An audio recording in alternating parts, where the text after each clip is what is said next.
people ask me all the time, like, dude, you've done 300 loans. Like, how do you have time to evaluate all these people, all these teams, all these properties, and yada yada yada? And it's about trust.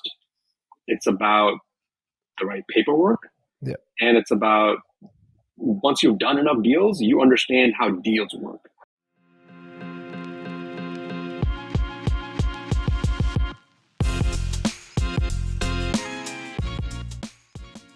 What's going on, guys? Welcome back to another episode of the Real Deal podcast.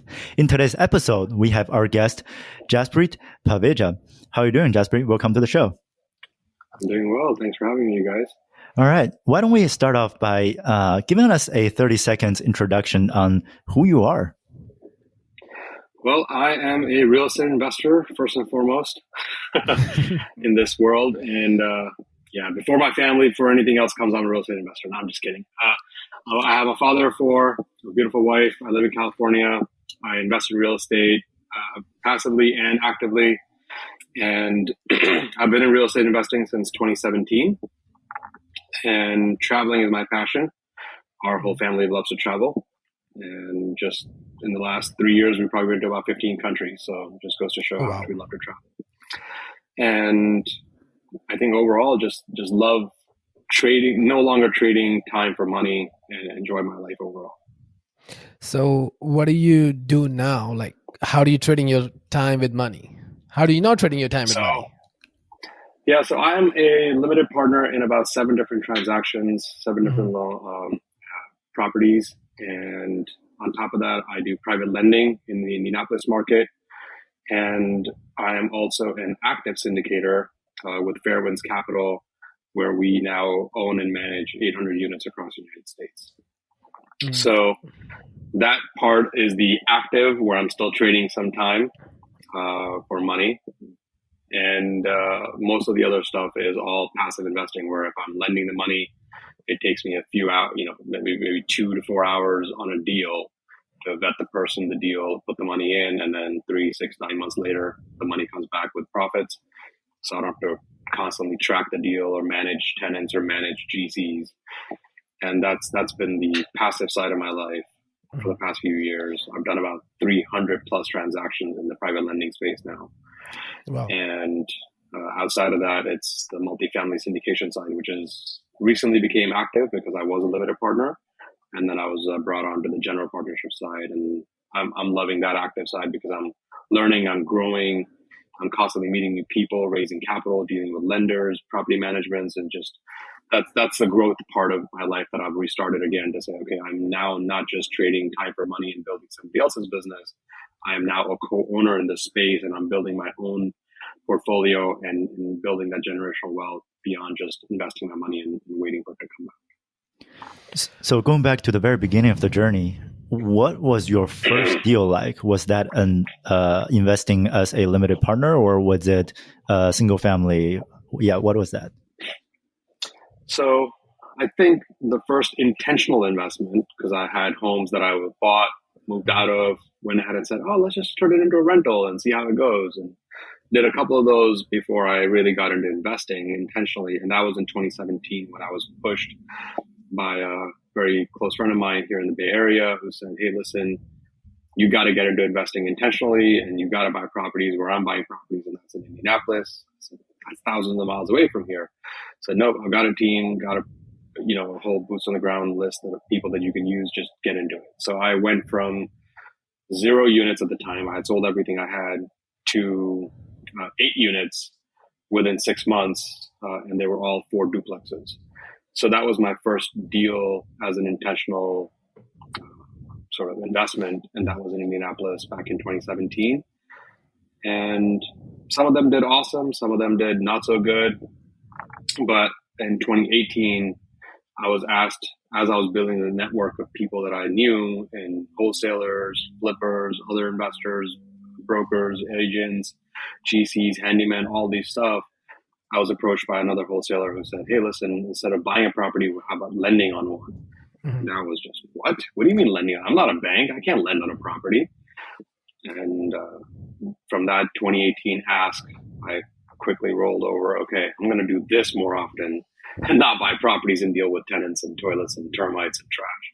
So Then, how did you transition to your limited partnership in the multifamily?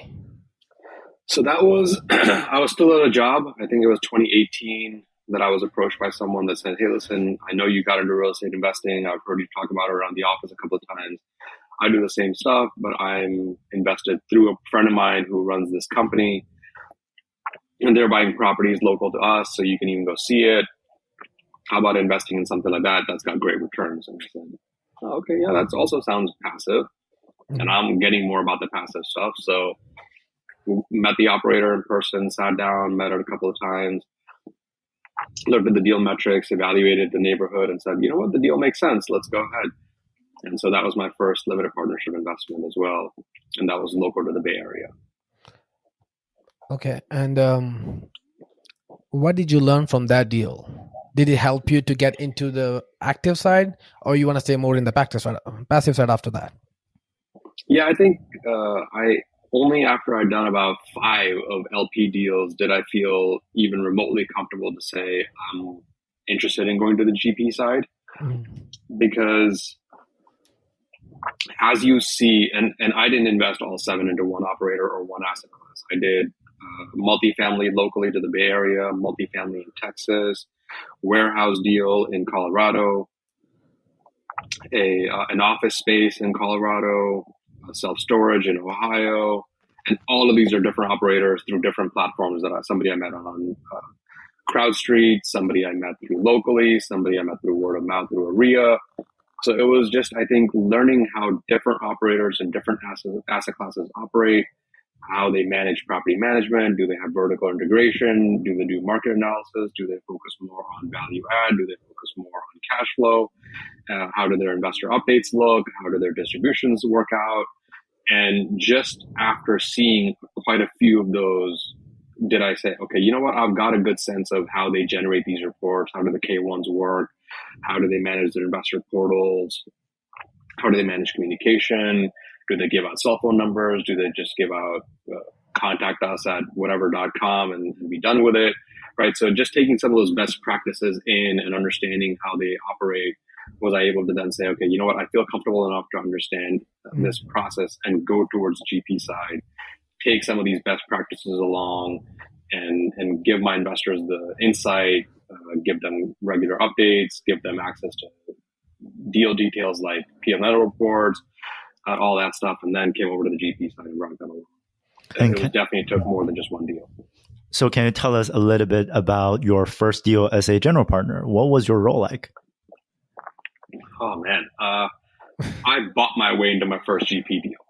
I basically said, I got a call and I was told, listen, we need X amount of money today to close this deal because an investor backed out literally late last night. And we thought we would be able to just generate more, returns or more equity from other people who are already in the deal, but they can't work this fast. And there would be like 7 different people putting in money to get this done.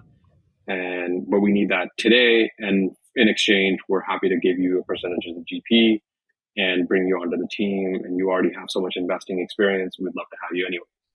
So I said, okay, well, this market is not one I've invested in. This operator is not one I've invested in. And it's today, right? Like it's not something where I've had through 2 to 3 weeks to do my own analysis and review the data and review the OMs and all that stuff. But how about I give you a loan to the entity with personal guarantees and I still get a GP share? And they said, okay, well, can we use your loan as equity? I said, you can do whatever you want with it. It's a personal loan, but I'm going to give it to that entity, but you're going to be personally guaranteeing it. And I'll buy my way into the GP stake and into the LP. And they said, you know what? If you can get it done today, we agree, let's do it. And so I still got the legal documentation done because the closing was happening. The title company was a law firm. So they were able to drop documents very quickly. So within an hour and a half, they had drawn up the loan docs. Everything was signed, notarized, and the money was wired and closed within 2.5 hours of me getting the phone call. It wasn't like I'd never met the person before. I had built a relationship over the past year or so talking to that team, talking about what they do. They knew I was into lending, so that's why they Sure. approached the lending side. And so it wasn't like just some Joe Schmo called me up and I gave them money the same day, but it wasn't like it was a long established trusted relationship and, we're partners on other deals. So it's taking a leap of faith with a backup plan in mind that, okay, I have personal guarantees from these people to make sure I get paid back. And I made sure that there were stipulations added that it's going to go towards this property, this title closing, yada, yada, yada. I did the best I could to protect myself in the deal, got a great return for it, and then bought my way into the GP.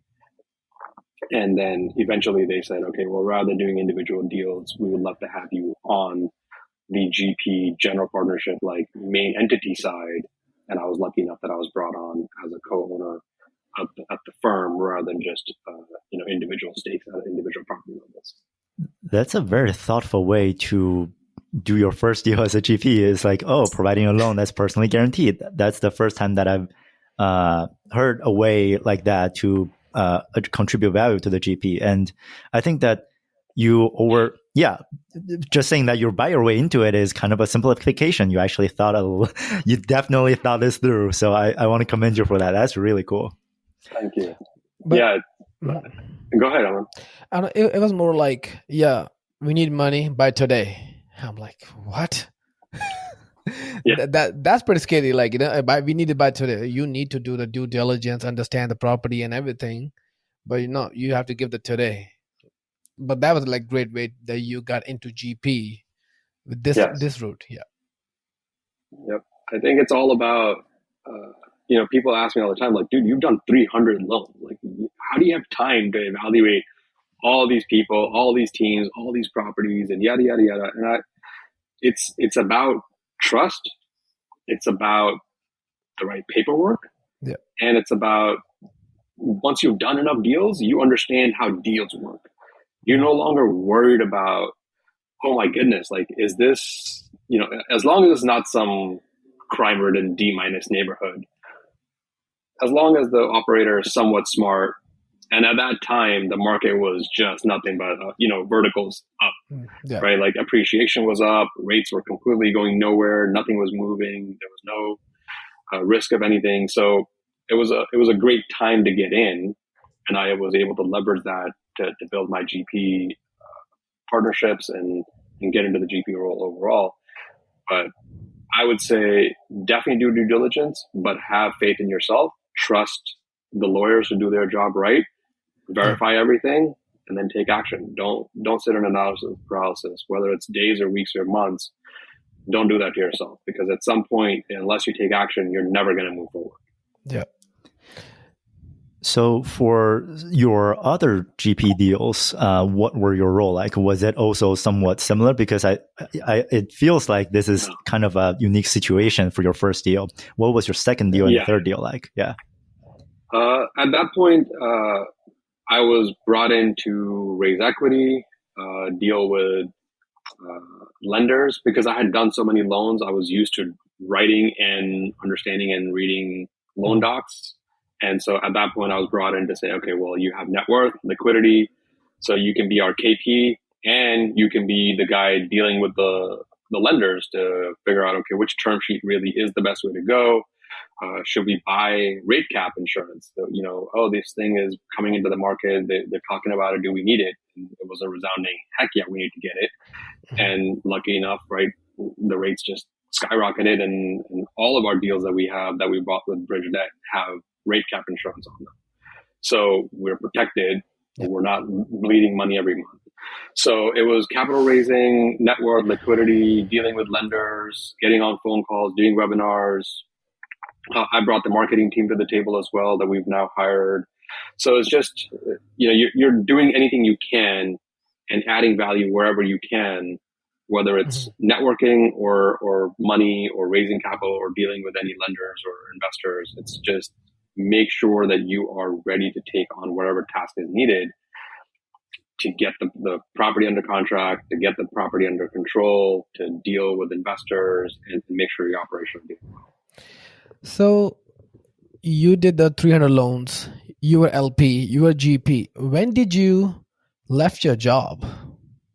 So in 2017, I bought my first investment property, And that was maybe August of 2017, and May of 2019, I quit my job.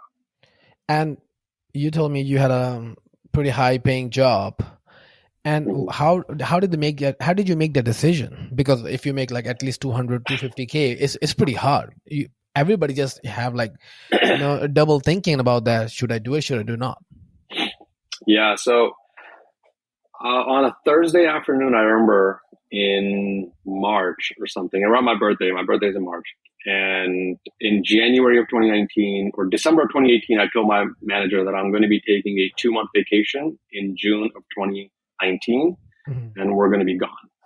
And my manager, my wife's manager, both said, sounds good, go for it, put it in, and you're good to go. I said, okay, great. And then around March, I felt like I was just getting too much micromanagement going on. And I said to my wife, babe, on Thursday, I said, I think I'm done. I just want to quit. And she said, are you sure? Are you kidding me? Like, why? Like, they just approved your vacation. We're going. We have, we're doing well.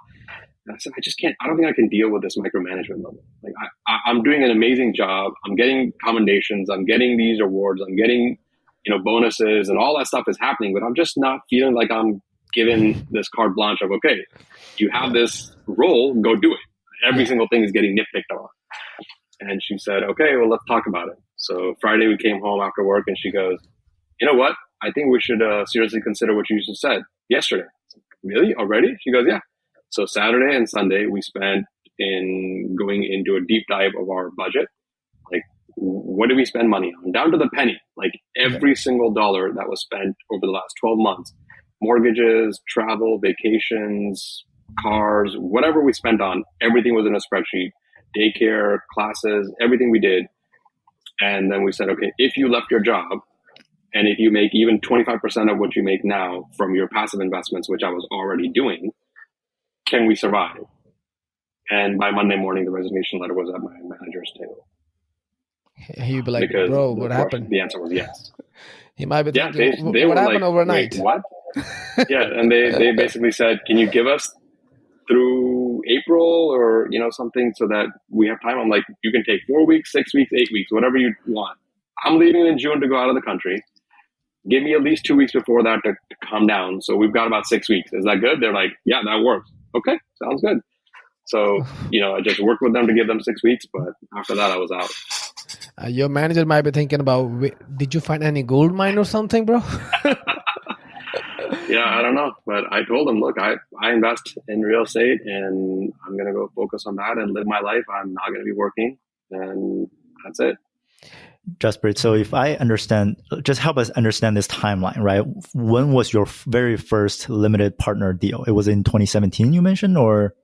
I think 2018 was my first LP deal. 2017, I bought properties for myself and doing the property management and flipping and all that jazz. All right. So 2017, you kind of entered. So you did, flips, single family homes, things like that. So 2018 was your first LP deal. When was your first GP deal? 2021, I think. 2021. So you spent 3 years of like, okay, I understand. I did a few LP deals with my own money. I've done 5 or 6, let's say, LP deals, and I did my first GP deal. And from your first GP deal to quitting your W-2, when was the time that you said you quit your W-2? I had already quit in 2019. So 2019, I had already quit my job. Oh, right. Okay. Wow. I was living off of, on average, I was about 4 hours a week I was spending on work, and the rest of it, I was just enjoying my life. That's amazing. That's amazing. Wow. You basically said, 2019, 2020, and 2021, I didn't do jack. Like, I was barely spending 4 hours a week on work and chilling. That's amazing. So basically, can I understand that as you used your LP's investments passive income to basically support your lifestyle at that time? And to buy your time. And yeah, I bought my time back with putting money into deals that made sense to me. Perfect. That's very encouraging. Wow. And what are you working on right now? Oh, man. Managing 800 units is not fun. Oh. It's not easy. Totally. But that's what we're spending most of our time on, and especially in this turmoil of bridge debt coming due, investors wanting returns, some areas of the market seeing the rental rates sort of plateau and come down a little bit too. So just managing through all that is what we're working on now. But we've got a couple of deals under contract. We've got an 8-unit in Virginia, Portsmouth, Virginia, that is already basically down to the studs. And we did something very similar. We bought a 48-unit close by that was, I think, 10% occupied at the time. Mm-hmm. We brought it down to 0, redid everything, roofs, rehab, all that stuff, and it's now up to 90-something% occupancy. And we've already refinanced the debt out of it. So we want to do that again with an 8-unit. It's smaller, easier to manage. We've got a bed and breakfast we're looking at buying in St. Augustine, Florida. Nice. And converting operations into more of an Airbnb style rather than a bed and breakfast, true bed and breakfast, to convert it into more short-term, medium-term rentals. We've got deals we're raising capital for from Florida to Ohio, and just building partnerships, building stronger networks, and managing the deals we have already in place. Got it. I'm going to ask you a couple of some serious questions. Just be ready for it. So if you have to go back in time and restart your career, what would you do differently? Oh, man. I think my career path was fine. I enjoyed my life. I got to travel the world quite a bit for work, and met a lot of people, amazing people along the way. Learned a lot of lessons, and I think I had a great time in my career. But the only thing I would do differently is I think about investments early on. Yeah. Beyond just a 401k and an IRA account. Most people don't even get it. They're like, I just put my money in 401k and I'm good to go. Yeah. So I think just being a little bit more conscientious about where am I diverting money? Can I start a side business sooner and start getting some deductions towards my taxable income? Can I start a side hustle where I'm not really spending 40 hours a week, but I can start generating some income? And how can I grow my retirement funds tax-free at a better rate than just sticking it into somewhere with no dividends and just waiting for it to grow to over 20, 30 years? That makes sense. So I think career-wise, I was fine and happy. It's just the parallel needs to be investing. And whether it be active investing or passive investing, just make a decision sooner in life and become aware of all the different strategies you can leverage and grow that so that you can possibly retire sooner and rely on your passive income more than your active income, if you want to. And that was a really good answer. And here comes another one. If today is your last day on this planet, what message do you want to give to the world? Or to anybody? I think focus on what's important. Since I quit in 2019, I had very young kids at the time, toddlers.